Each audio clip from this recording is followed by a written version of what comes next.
दर्शकों नमस्कार, आप देख रहे हैं प्रतीक न्यूज लाइव। आज मुद्दे की बात में हम बात करेंगे औरंगाबाद जिले की। इस जिले में कुल 6 विधानसभा की सीटें हैं। एक अवलोकन कर लेते हैं कि इन 6 विधानसभा की सीट पर कौन कौन विधायक हैं और किस पार्टी से ये विधायक हैं। राजेश कुमार कुटुंबा विधानसभा क्षेत्र से विधायक हैं। ये सीट आरक्षित सीट भी है और ये कांग्रेस से है। शहरी क्षेत्र से आनंद कुमार सिंह विधायक हैं जो कि कांग्रेस पार्टी से ही है। रफीगंज से अशोक कुमार सिंह जो कि जदयू पार्टी से हैं। गुरुआ से राजीव नंदन जो भाजपा से हैं। गोह से मनोज कुमार जो भाजपा से हैं। अभय कुमार सिन्हा जदयू से विधायक हैं। जहां ये जिला नक्सल प्रभावित है, वहीं यहाँ शहर के बीचों बीच एक सीमेंट फैक्ट्री ने लोगों का जीना दुभर कर रखा है। पानी की किल्लत और जर्जर सड़क की मार झेल रहा औरंगाबाद के बारे में बात करेंगे अपने संवाददाता रुपेश से, जो आपको अभी ग्राउंड रिपोर्ट देंगे। रुपेश जी, आपसे मैं जानना चाहूंगा इस बार का चुनावी मुद्दा क्या होगा?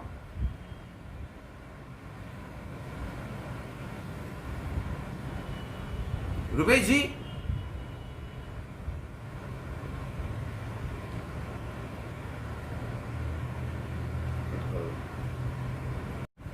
जी, इस बार का चुनावी मुद्दा क्या है वहां का?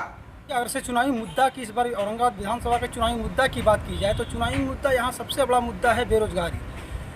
जो जिले में बेरोजगारी कूट कूट कर भरी हुई है। लोग अपने रोजगार के लिए दर दर भटक रहे हैं, लेकिन कई ऐसे युवा हैं जिनको रोजगार नहीं मिल पा रहा, जो रोजगार के कारण वो दर दर भटक रहे हैं। यही कारण है जो कोरोना जैसी महामारी में वो अपने ये इलाका छोड़ करके बाहर चले गए हैं, जिसका वजह है कि आज कोरोना महामारी में और औरंगाबाद जिला प्रशासन की बात करें तो उसको अब साफ तौर पर वो देख रही है कि बिहार में किस तरह से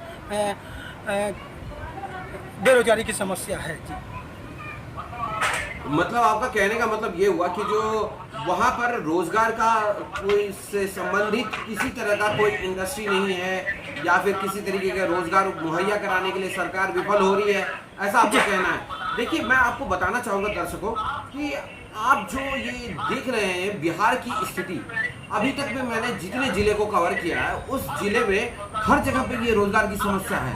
अब जाके पता चल रहा है कि जो इस महामारी में जो हजारों किलोमीटर पैदल चल के साइकिल पे चढ़ के किसी न किसी तरीके से लोग बिहार वापस आए थे, वो उन मजदूर भाइयों के लिए क्या परिस्थितियां बन रही थी वो हमारे सामने है।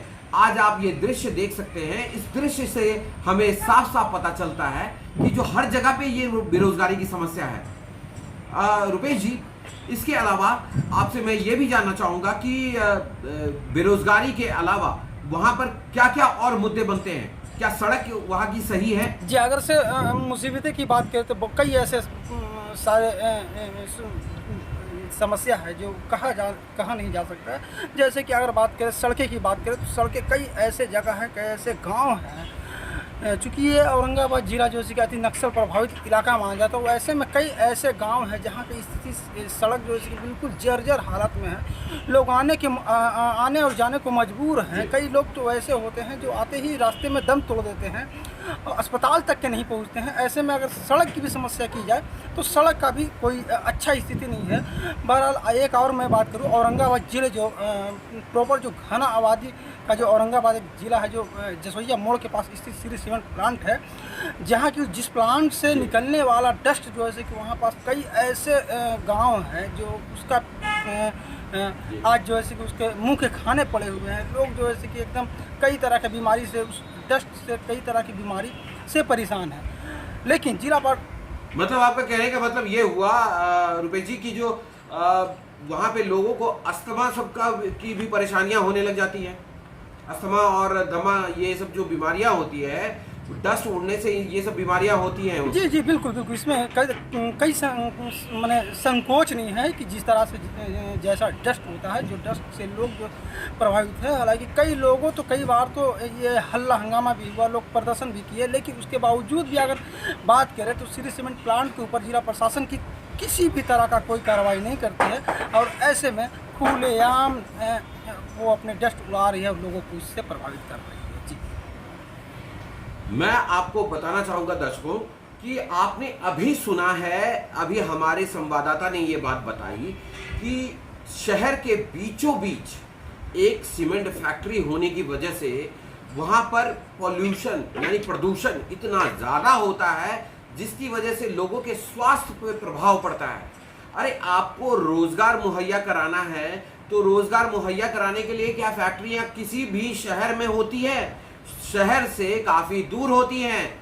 अरे शासन और प्रशासन से मेरा एक ही सवाल है कि अगर ये फैक्ट्री या फिर किसी तरीके का जो कि इतना पॉल्यूशन फैलाती है, इतना डस्ट उड़ाती है, उसको शहर से दूर नहीं होना चाहिए। हर बार का ये मुद्दा बनता है चुनावी, और इस चुनावी मुद्दे में वो आश्वासन देके जाते हैं और सारे नेताओं का ये आश्वासन झूठा होता है। मैं आपको ये बात का आश्वासन देते हुए सुना भी सकता हूं इन लोगों को। इन्होंने कई बार कहा है कि हाँ, हम इन फैक्ट्री को उठा के यहाँ से लेके जाएंगे और आप लोगों को कई सारी सुविधा मुहैया कराएंगे, रोजगार मुहैया कराएंगे। ये सारी बातें चिकनी चुपड़ी बातें करके हमारे एमएलए साहब अपना तो काम बना लेते हैं और सत्ता का सुख भोग लेते हैं, लेकिन जनता बेचारी भोली भाली उनकी बातों में आके फंस जाती है। मैं आपसे एक चीज और जानना चाहता हूँ, क्या वहां पर चुनावी समीकरण में जातीय समीकरण भी होता है क्या?